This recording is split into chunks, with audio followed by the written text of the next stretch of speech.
Good morning, and thank you for joining us at 6 a.m. Pacific time, or whenever you join us in your time zone, or later on in the day.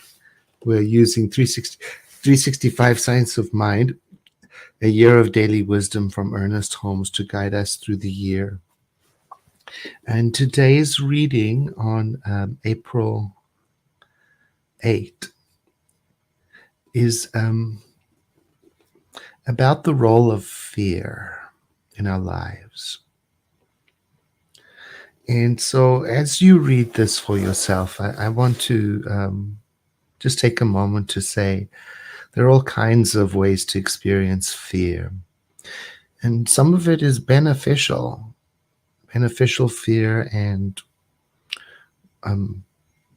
non beneficial fear. Healthy fear alerts us to the presence of danger. It's what gets us out of the way of a car hurtling down towards us. So that kind of fear that comes from a real threat is important not to minimize. It turns out fear can also come from imagined threats. So beneficial fear gets us out of trouble. Beneficial fear gets us to make an appointment with a healthcare provider about something unusual in the body. Unhealthy fear it's so complex. It can be in the form of phobias or a fear stimulated by perceived threats that aren't present. It's incredibly complex. So there's no one size fits all. So if you're struggling with fear, then certainly spiritual practice like this can help. And spiritual practice ought not to replace getting professional help for dealing with fear that paralyzes, or that is persistent, or that is robbing you of sleep. So we work together with all strategies and all methodologies. So if there is fear in your life, certainly keep practicing. Reach out to the World Ministry of Prayer. And thanks to the internet, we have access to a tremendous resource of medical practitioners, psychological practitioners that can help. So when I read today's piece and we do our prayer, please keep in mind there's no one size that fits everybody's experience. Fear is the enemy of the human experience. It's impossible for us to do our best if we're filled with anxiety. It's very difficult to live in the moment if we're living with a lot of fear.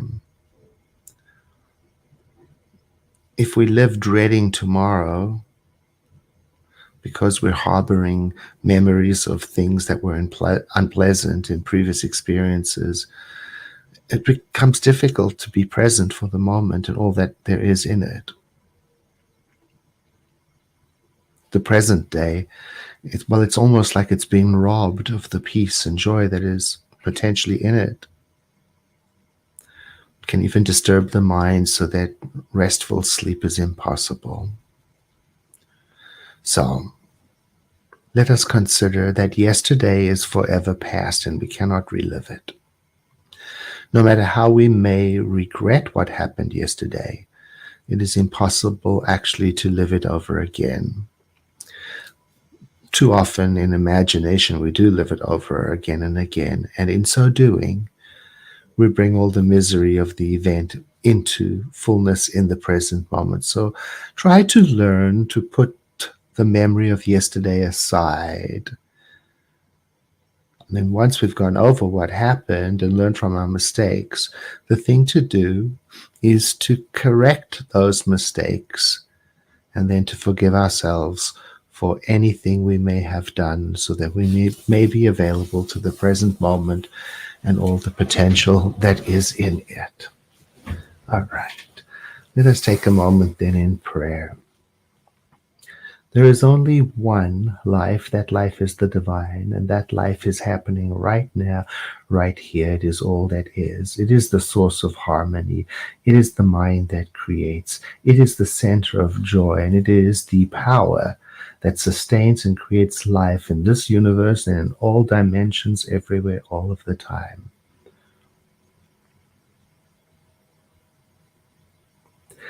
This power is the creative genius behind all that is, and I am one with it. I am one with this great and immense power. I am one with its love.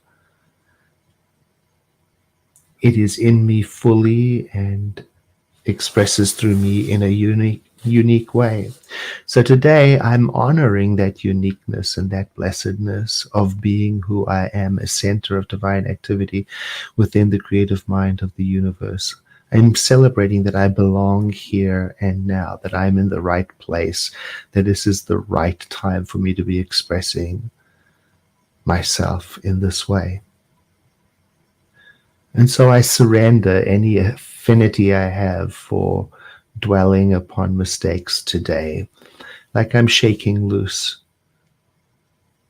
and letting myself flow freely with where life wishes to take me. I hold myself gently today, and I declare that I have within me a willingness to forgive myself for mistakes and errors I have made.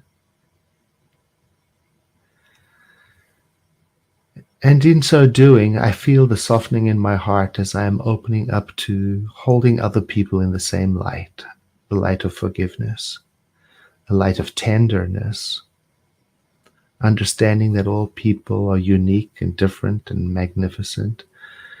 I enter this day with a sense of freedom, expecting life to reflect back to me new opportunities, new pathways for reconciliation, for compassion, for connection. I declare that in this one creative mind that is the author of the universe is the solution, the answer, the reconciliation, the release, the forgiveness, the everything that is necessary for me to be fully who I am. And I know this to be true for all people. And so I embrace that today. And I remember the words of the mystic, all is well. All manner of things shall be well. I rejoice in that sentiment, and so it is.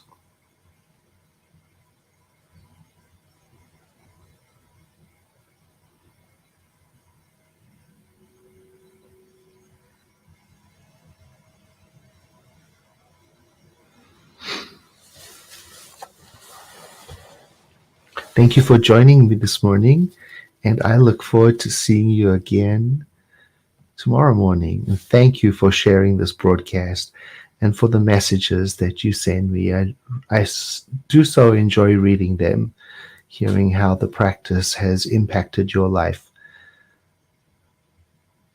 Have a blessed day.